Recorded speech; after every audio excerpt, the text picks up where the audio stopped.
观众朋友大家好，2022年9月10日下午5点左右，这起事件发生在第39大道和仙人掌路地区，附近居民拨打了911。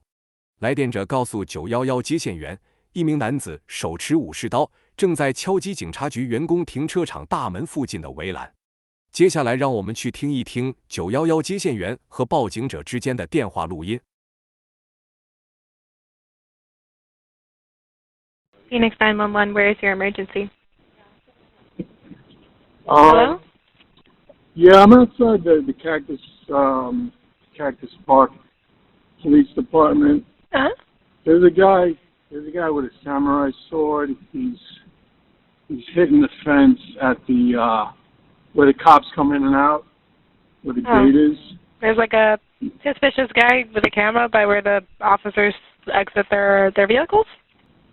Well, he's damaging the fence. He's wearing a brown tank top. He looks a little mentally disturbed, to be honest with you. He's about 5'8", 180 pounds. Is it by like the vehicle exit, just so I understand which fence? Yeah. I don't know what. Okay, that's okay. What street that's on? No, I have the address. It's a precinct, so we got them all up here. Is he like, what's he using to damage it? Well, he's not really damaging it, but he's trying to. What is he using, like a tool, or what's he doing? Oh, it's a samurai sword. It's like a 3-foot sword. He's swinging a samurai sword? That's wild. Yeah. Well, where is your emergency? Would be Cactus Park Precinct, 39th Avenue and Cactus Road. Okay, what's going on there? There's a guy outside with a samurai sword hitting the fence and stabbing through the fence towards where the police pull in to park their vehicles. It'd be towards the north side of the parking lot by the gates where they pull in. I just drove by there and I was like, I even honked at the guy and he was stabbing through the fence. He just kept hitting it. It's a white male, brown hair, brown beard. It looks like he's wearing like a white tank top, black shorts. Okay. And I just was right down the street. Okay. Did you see a knife on him? Oh, he's got a samurai sword on him. Oh, samurai sword. Okay. And he's flashing at the fence, stabbing through the fence. And that was a helicopter overhead, so I don't know if that's what that's going through now. Witnesses saw the subject walking to the fence by the employee entrance of the precinct and pulling out a sword from his waistband. The subject then began hitting the fence with the sword for several minutes. Here is the home video surveillance captured from across the street.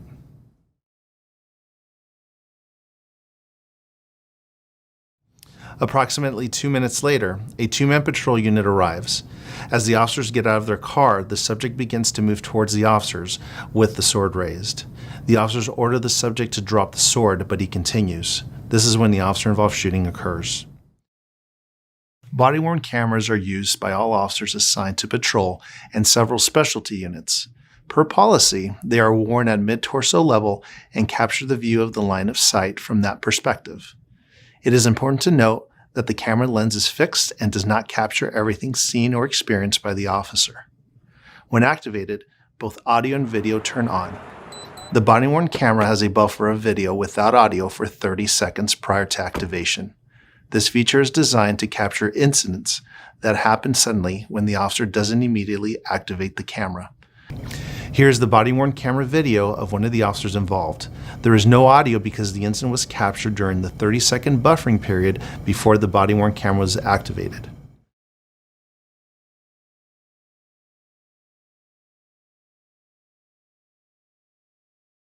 After the shooting, the subject remained on the ground as a vehicle pulled up a minute later. A man driving the vehicle got out and began walking towards the subject. The officers gave the man multiple commands to stop. The man did, and he was detained. It was later determined he was the subject's father. Officers provided aid to the subject until fire personnel arrived. The subject was transported to the hospital where he died from his injuries. The sword used by the subject was recovered on scene. The officers involved in the shooting have been with the department for 2 years and are assigned to the Cactus Park precinct. This incident is subject to both an internal and a criminal investigation, which will be reviewed by the Maricopa County Attorney's Office. Conclusions about whether the actions of the officers are consistent with department policy and the law will not be made until all facts are known and the investigation is complete.